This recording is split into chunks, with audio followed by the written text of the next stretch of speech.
Assalamualaikum warahmatullahi wabarakatuh. Salam sejahtera buat kita semua. Salam, Om Swastiastu, Namo Buddhaya, salam kebajikan.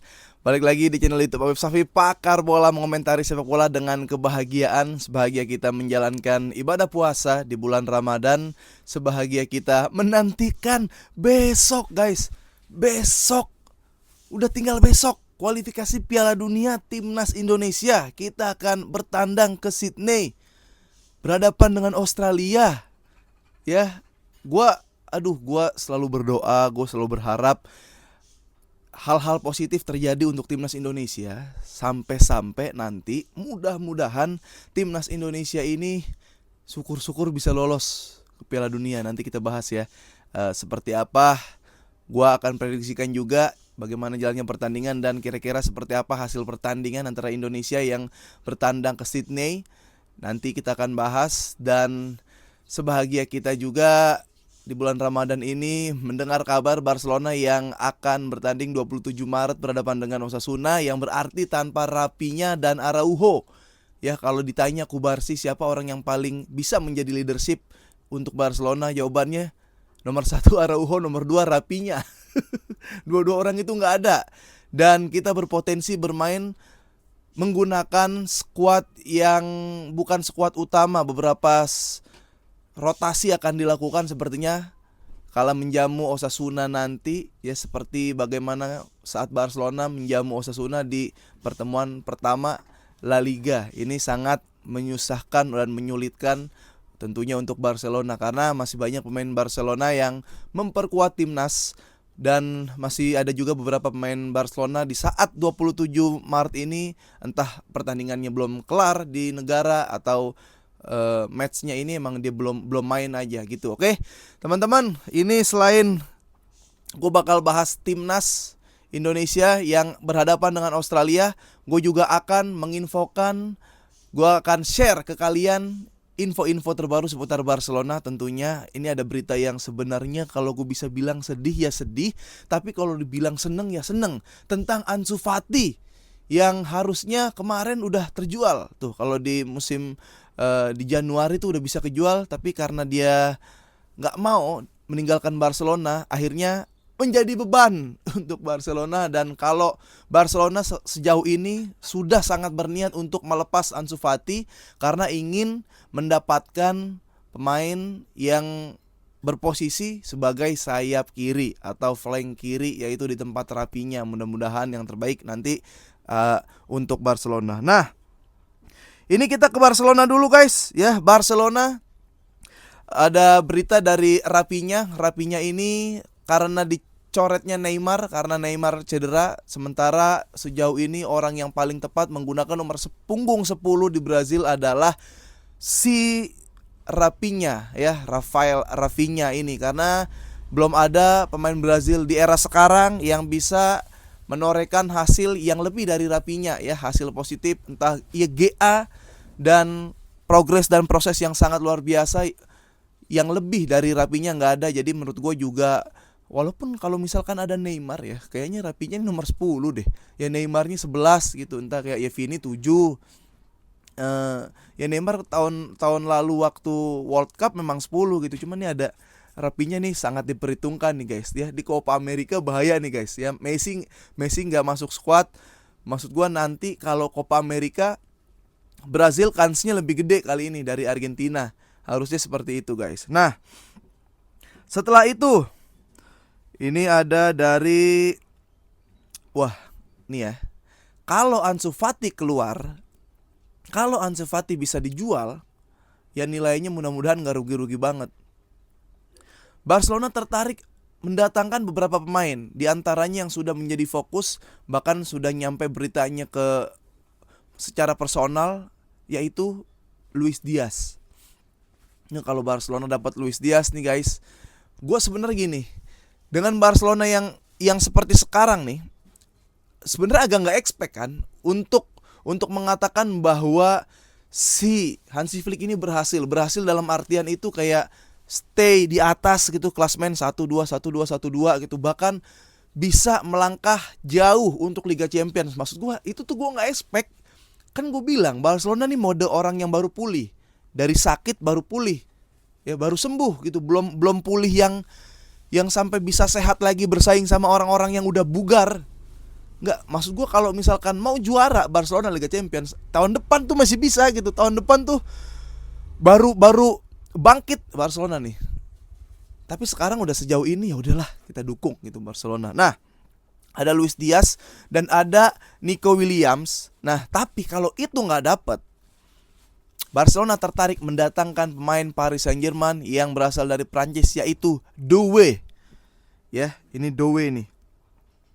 Ya, jadi terakhir musim panas setelah Nico Williams memutuskan untuk bertahan di Athletic Bilbao, Barcelona tertarik pada Desire Doué. Ya, Deco ini juga suka dengan pemain ini. Selain Deco, gue juga suka. Jujur guys, walaupun ini Paris Saint-Germain ya, lu tahu sebenci apa gue sama Paris Saint-Germain. Tapi kalau lu tanya kenapa gue suka Doué, kenapa Doué sekarang di berita kayak lagi diangkat, bahkan di Golden Boy, Doué ini nomor 1 ya, kandidat kuat peraih Golden Boy. Doué, nomor 2 Kubarsi, nomor 3 si siapa ya, Zahir Emire dari sama Paris Saint-Germain juga. Gue keempat lupa, kelima Arda Güler. Ngapain sih? Emang kayak pengen masukin pemain Madrid aja gitu. Gue ngerasa juga pemain Madrid kalau ditanyain Arda Güler pantas gak dapat Golden Boy atau menjadi kandidat.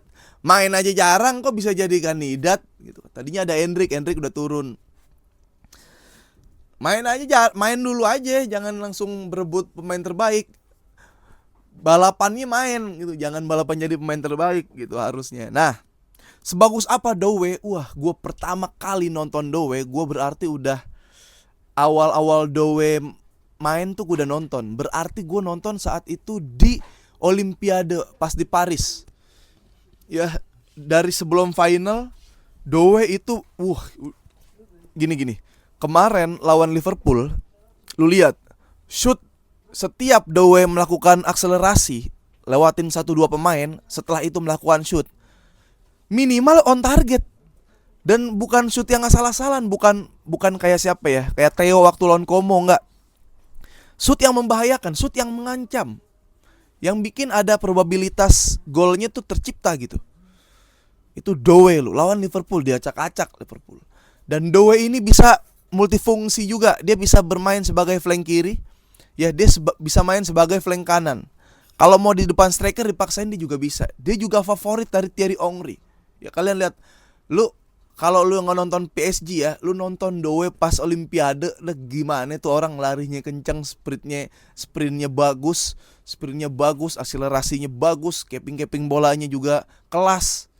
Jadi kalau di antara Williams lepas, siapa satu lagi, Luis Diaz entar terlalu mahal atau ribet, Doué lah ya. Ini ada Enrique juga kok, kayak Enrique mudah-mudahan bisa membantu. Cuma ya ini pemain dibutuhkan sama Paris Saint-Germain dan pemilik Paris Saint-Germain juga nggak mau sebenarnya ngelepas Doué. Tapi gue sebenarnya pengen sih Doué ada di Barcelona.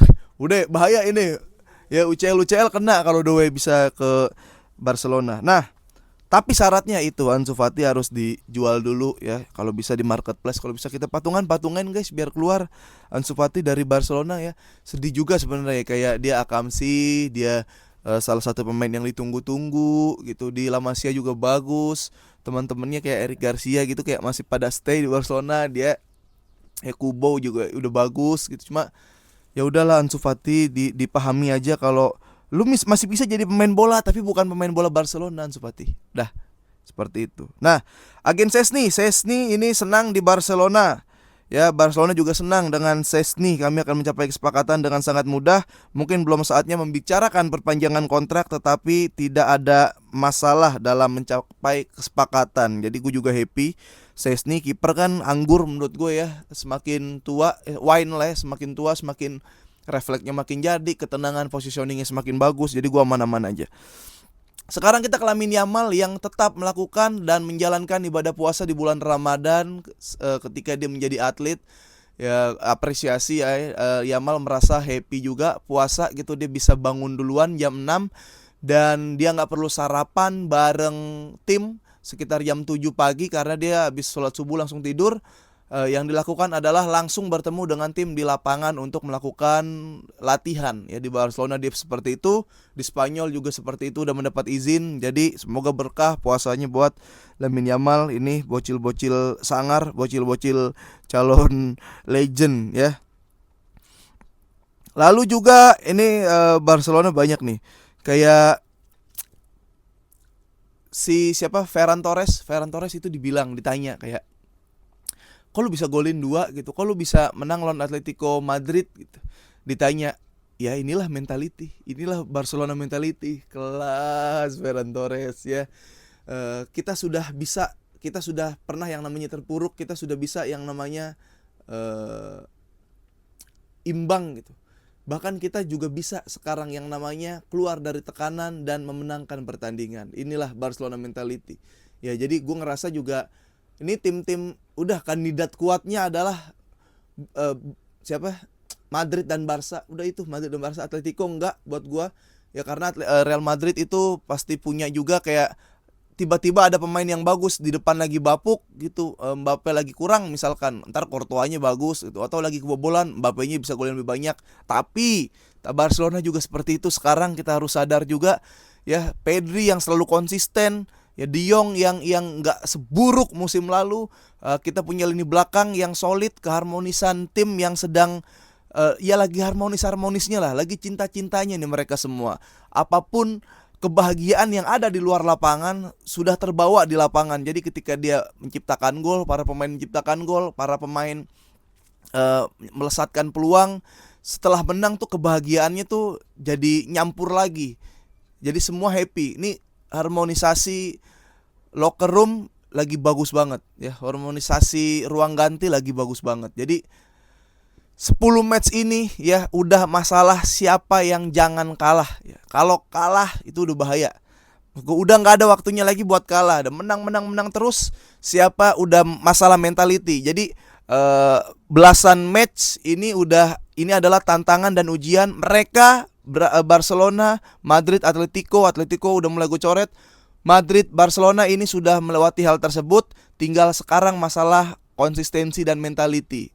Ya kualitasnya udah, ini Barcelona Madrid segitu, udah pasti emang di paling atas.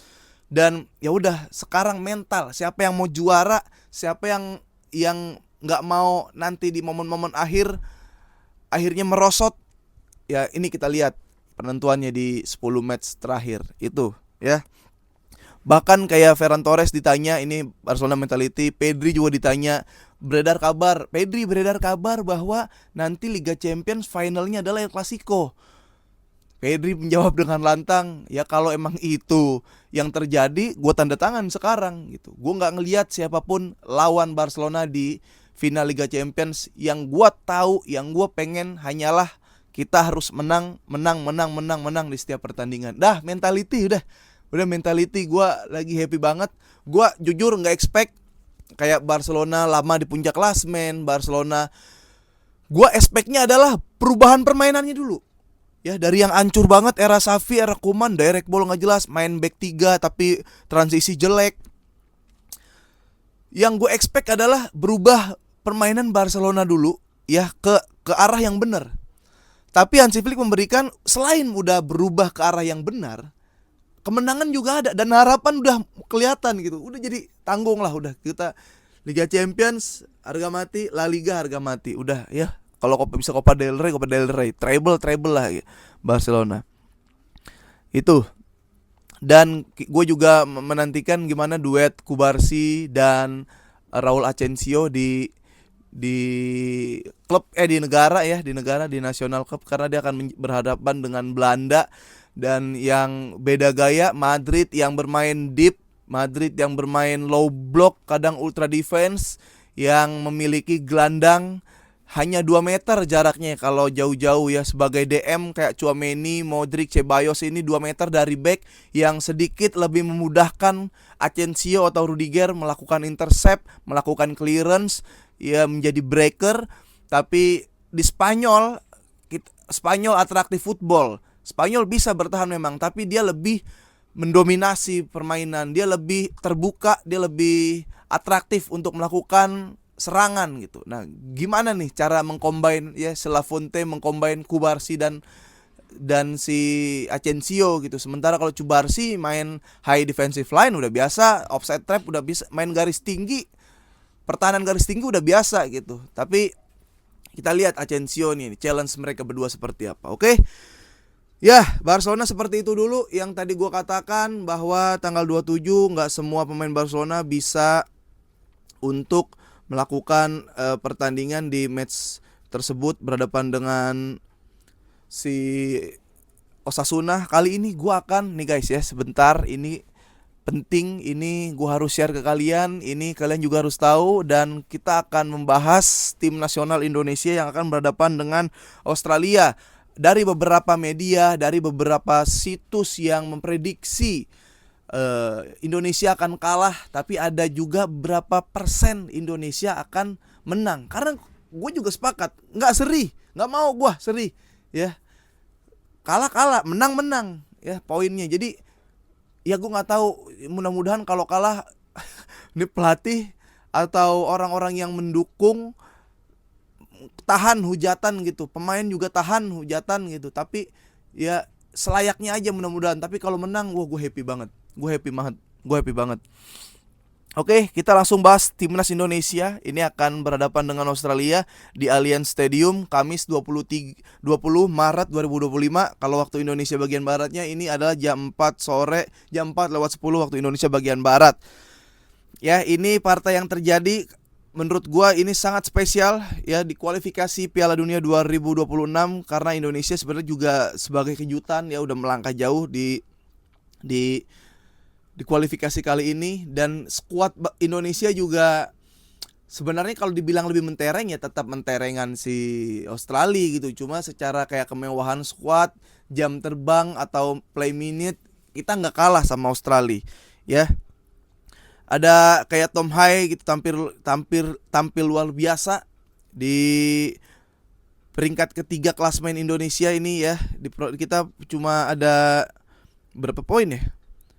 Kita masih layak, masih cocok banget buat lolos peringkat kedua, itu masih masih cocok. Ya. Jadi ini laga pertama, laga perdana Patrick Kluivert ya setelah dipecatnya Sintayong pada Januari 2025 ini. Di atas kertas mungkin Australia memiliki komposisi yang sangat mentereng ya, tapi sekali lagi ya Sokros lagi kehilangan beberapa pemain karena cedera. Walaupun kayak pemain inti kayak Godwin gitu ada ya. Ada. Dan Indonesia mudah-mudahan gue sih kayak 1-0 gitu menang ya. Nah, ini ada sebenarnya gini, Indonesia sebenarnya nggak perlu takut, nggak perlu mengeluarkan underdog mentality gitu ketemu Australia ya. Terlepas dari Australia nih sebenarnya Oceana PSI Asia gitu, dia juga pernah ikut Copa America dulu. Nah, Indonesia sudah melakukan 5 pertemuan dengan Australia ya. Dengan kemenangan Australia ini 3 kemenangan dan Indonesia menang 2 kali. Ya, sisanya apa? Sisanya serinya nggak ada. Ini gue bilang nggak ada seri. Ya, jadi Indonesia tuh 2024 0-0 lawan Australia. Pernah memang kita dibantai 4-0. Terus kita kalah lagi 0-0 dan 5 pertemuan terakhir nih nggak menang kita nih. Kita nggak menang ya, tapi terakhir 2024 kita bisa imbang. Ya 2024 kita bisa imbang. Mana rekornya tadi? Enggak, kita cuma bisa imbang lawan Australia ya. 0-0 di 2009 dan kita bisa imbang 0-0 di 2024. Saatnya kalau mau menang sekarang ya. Ini 5 laga terakhir Australia lawan Indonesia 0-0, lawan Cina dia menang 3-1, lawan Jepang imbang dia 1-1 sama, lawan Arab imbang 0-0, lawan Bahrain imbang 2 sama, guys. Gimana nggak ada harapan? Kita ada harapan. Ya, sementara Indonesia lawan Arab kita menang 2-0. Tuh, lawan Arab kita bisa menang 2-0. Yang mana Australia seri 0-0. Lawan Myanmar setelah itu ya 1-0. Ini kayaknya beda squad nih. Indonesia lawan Laos 3 sama, Vietnam lawan Filipina. Ini beda squad. Ini aja nih. Ya, kita bisa mengimbangi Australia. Dan gue sih nggak pengen kayak ada underdog mentality yang bener-bener nggak ngelawan gitu ya. Ini kita punya squad mentereng. Kalau gue bilang reading the game dulu 20 menit, ya kalau udah kebaca, pelatih, jajaran kepelatihan atau pemain udah dapat rasa kayak kita bisa nyerang nih, kayak kita bisa lewat celah yang sebelah sini gitu. Kayaknya kita bisa kalau pakai plan B, plan C. Itu gue tunggu banget. 20 menit safety aman dulu nggak apa-apa, tapi setelah itu gas. Gas ya. Australia ini cuma menelan 3 kekalahan dalam 19 pertandingan kandang. Ya, terakhir di ajang kualifikasi Piala Dunia. Jadi dia cuma dapat 3 kekalahan dari 19 pertandingan.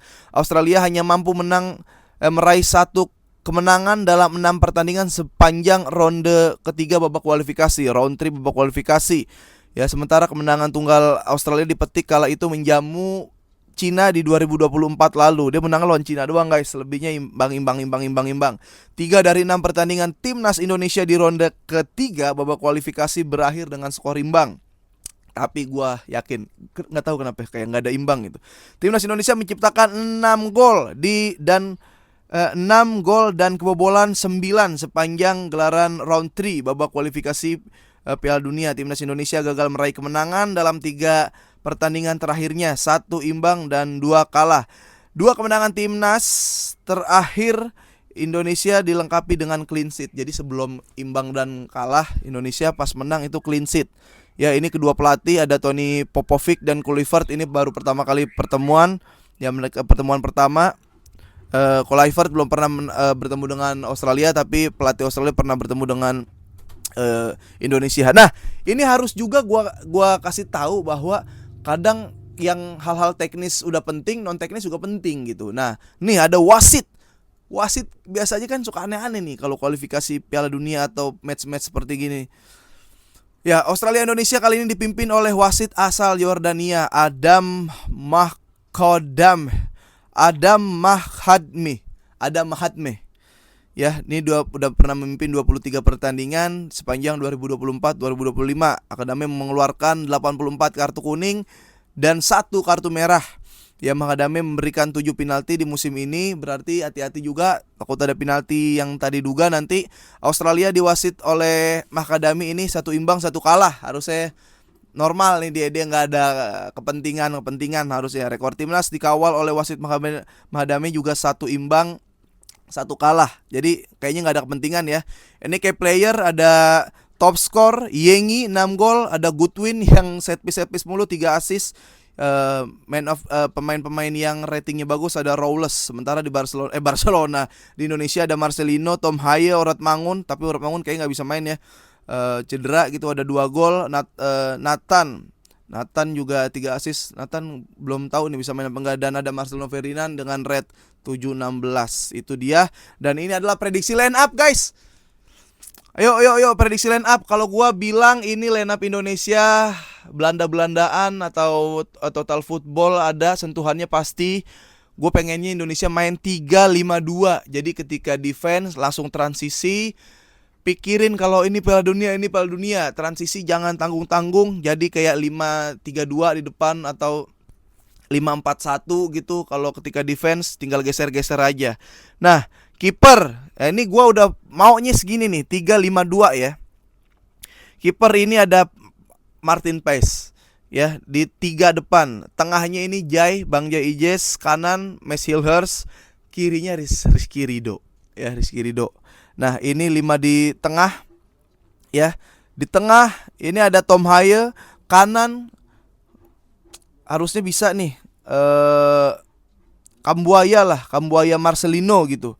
Ya, terus di kanan ada Rangers, di kiri Calvin Verdong biar naik turun. Nah, di striker Romani sama Strike, kalau enggak Romani sama siapa? Ya udah, Romani sama Strike lah. Gitu, atau enggak Dan James gitulah main lah. Ini gue masih mau 3-5-2. Kalau kalian seperti apa? Silakan di komen. Nanti gue bakal susun lagi yang gue pikirin line up-nya itu siapa, seperti apa, dan mudah-mudahan Indonesia bisa memberikan hasil positif. Ya, apapun yang terjadi kita dukung support timnas Indonesia. Oke, vamos.